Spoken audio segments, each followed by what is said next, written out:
ABC's Elwyn Lopez is in Memphis tonight, sitting down with the family of Tyre Nichols and their attorney, Ben Crump. This is a live interview, and this is really the first time the family has been able to react publicly to the police arrest footage. Elwyn.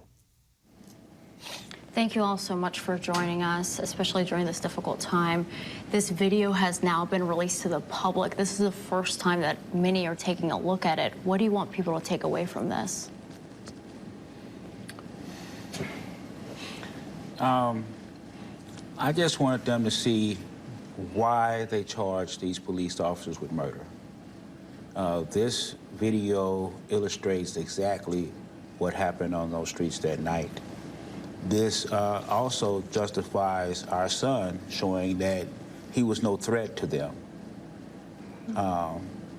For a individual to weigh 150 pounds and to be brutalized by 5 officers is unheard of, and we needed the public to see it so that they could make their own judgment. Mrs. Wells, you described this as God's assignment. Can you tell me more about that? Well, I just feel like my son was sent here on an assignment. His assignment was fulfilled, and God took him home. Now, that's my belief. That's what I hold on to, and that's what keeps me going, because I'm not going to stop until I get justice for my son. And you were telling me that he was watching the sunset, taking pictures, yes, when he was on his way home and stopped by these officers. Yes. He was on his way home. He goes to Shelby Farms every weekend to watch the sunset. That's his passion. He either will go to skateboard or, you know, but he was on his way home. And you told me that he was really close to his home when he was calling your name. I know you haven't taken a look at the video, but you told me that you felt something happening. Yes, I felt a lot of pain and discomfort in my stomach. And at the time, I didn't realize what it was, but once I found out, then I just said that was my son's pain that I was feeling. Calling out for you? Yes. During his last moments? Yes. You described to me also the moment that you saw him in the hospital, that you finally got a look at what they had done to your son. Yes. Tell me about that. Well, as I told you earlier, I was told that he was only pepper sprayed and tased. However, when I got to the hospital, my son was beaten up. He had bruises all over his body. His head was the size almost of a watermelon. His neck was busted because of the swelling. His neck was broken. My whole son's body was just black and blue. They had him on all these breathing machines. He'd already went into cardiac arrest, and his kidneys were failing. And so it just shocked me because I was told something else. And then you arrived at the hospital and saw something totally different. Totally different. And I knew then my son was already deceased. He was just, the doctors had him on the breathing machine. But he wasn't breathing on his own? No. In the video, you see other officers outside of the 5 officers who were charged. Now, for the first time, we saw the first incident, also the second altercation. What do you want people to know about the full extent of the video, and what would you like to see happen to others who were there? I feel that everyone there should be charged from both scenes, the first one and the second. Everyone. That's the paramedics, that's the fire department, paramedics that came out, that stood around and didn't do anything. They're just as guilty. So everyone that was active in the whole scene, the whole video, should be charged. And Mr. Crump, you were talking about the same thing, that some of the people there were not charged, and you would like to see charges brought against those officers and the paramedics? Well, we certainly have questions now that we see this video and we can study it a little more.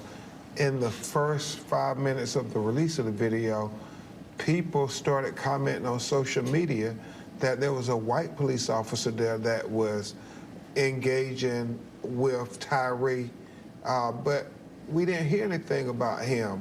And so that raises a lot of questions. Why wasn't he charged with anything? And really the whole Scorpion unit, this unit should be disbanded. Attorney Ramanucci and Mr. Ali and us, our legal team, we were talking, and when you look at how this unit was operating with such brutality, such excessive force, how can you feel safe if you're a citizen in Memphis with people having that mentality that they can just go out here and trample on the constitutional rights of citizens in certain communities? We were talking as well about the officers' behavior after this incident and some of the things that we saw on camera. Can you describe that for me? It was unacceptable. Will you hear laughing? It was unacceptable.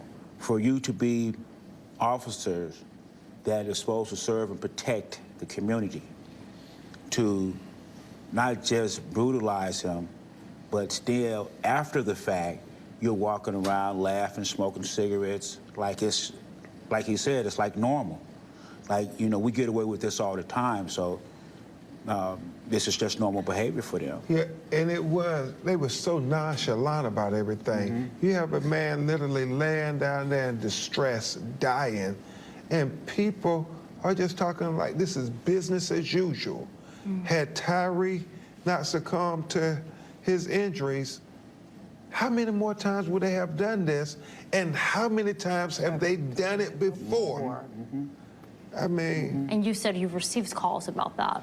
Yeah, my office has received 2 calls now from citizens saying that they were attacked by this Scorpion unit. One young man said he was just going to get a pizza, and when he was stopped, they came and attacked him at his car, cursing him out, threw him on the ground, put a gun to his head.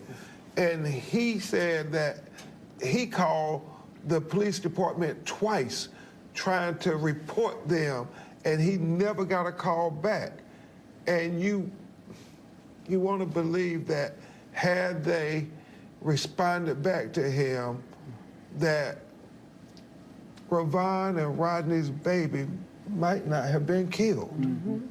And I also, yesterday I went and got my car washed, and the guy recognized me, and he said, man, that same unit stopped me, and I had a warrant, so I ran. He said when they caught up with him, they broke his ribs. The same unit. So I'm sure there's a bunch of stories out there, you know, and I'm sure in the next couple of days, a lot of people will come forward. I know there's going to be a review of these specialized units, that's what they're called. Do you think that this unit will actually be disbanded? I think it has to be. I mean, with this fragrant pattern and practice of brutality, how can you justify letting them continue to operate? I mean, when I saw this video before America saw it, I kept saying that it's going to remind people of Rodney King, the video from 1992. But as the police chief said, in many ways, it's worse because Rodney King survived. Tyre did not survive. And this was an organized unit of brutality. You know, this was a special unit who seemed that they could operate with impunity. I mean, it certainly looks like that from the video and the things they were saying. When you watch the video, the supervisor says, well, you know, what did you stop them for? and they come up with this story talking about, well, he was driving the wrong way in traffic. If he was driving the wrong way in traffic, everybody would have been reporting that. Well, the police chief was also saying that that claim of reckless driving, that there was no evidence of that in any of the videos that she saw. Yeah, and thank God for the video, especially with the audio. And I know you hadn't seen it. We're talking about it because it's just important to say why you got to disband the Scorpion unit. At one point on the radio, you hear somebody say, "What did you stop him for?" Or "What did he do?" And nobody responds. And they also said, one of the officers that bothered me was that my son tried to take his gun on that video. He said it multiple times. And right, he said it multiple times. And my son never tried to take his gun. I mean, there's no evidence of that. You know what I'm saying? Yeah, you certainly can't see that in those videos. Right. And that may be something that they say to try to justify doing what they do. And so everybody needs to analyze every part of this video, because it is a telltale sign of an institutionalized police culture who tells them they can get away with it. And we can't let them get away with it here in Memphis, and we can't let them get away with it in any other case, regardless if the officers are black or white. It's a systemic issue. I'd like to say is, when I said initially that they messed with the wrong family, they did not know the character of the person who they were brutalizing. They did not know that he was such an outstanding citizen, you know, because I guess they always are dealing with criminals or whatever. But they did not know that Tyre had such a beloved following, so to speak. So, And beautiful soul. And a beautiful soul. And a beautiful soul. And raised by a beautiful woman who raised a beautiful human being. Yes. And they didn't know this. You know what I'm saying? So they didn't know the repercussions that was going to come behind what they did, their actions. Okay. And speaking of that, Mrs. Wells, what will you miss the most about your son? Everything. His beautiful smile. His just whole sense of humor, you know. He was just a bright spot. He didn't like, if he thought I was mad at him, oh, that would just hurt his poor heart. Even at 29. Hello, parents. Well, you never wanted to disappoint your mama. Yeah, and he would come in the house and, hello, parents, you know. And then he used to always want to come over and give her a big hug. And he even put my name on his arm. I mean, what child puts his mother's name? I mean, unless she Someone who really loves his mother. Unless she was deceased or something, you know, and I'm still alive. But he put my name on his arm, and so I'm just gonna miss my baby. He was just a sweetheart. Thank you all so much for joining us. We really appreciate it. Thank you. Thank you. Thank you. Hi, everyone. George Stephanopoulos here. Thanks for checking out the ABC News YouTube channel. If you'd like to get more videos, show highlights, and watch live event coverage, click on the right over here to subscribe to our channel. And don't forget to download the ABC News app for breaking news alerts. Thanks for watching.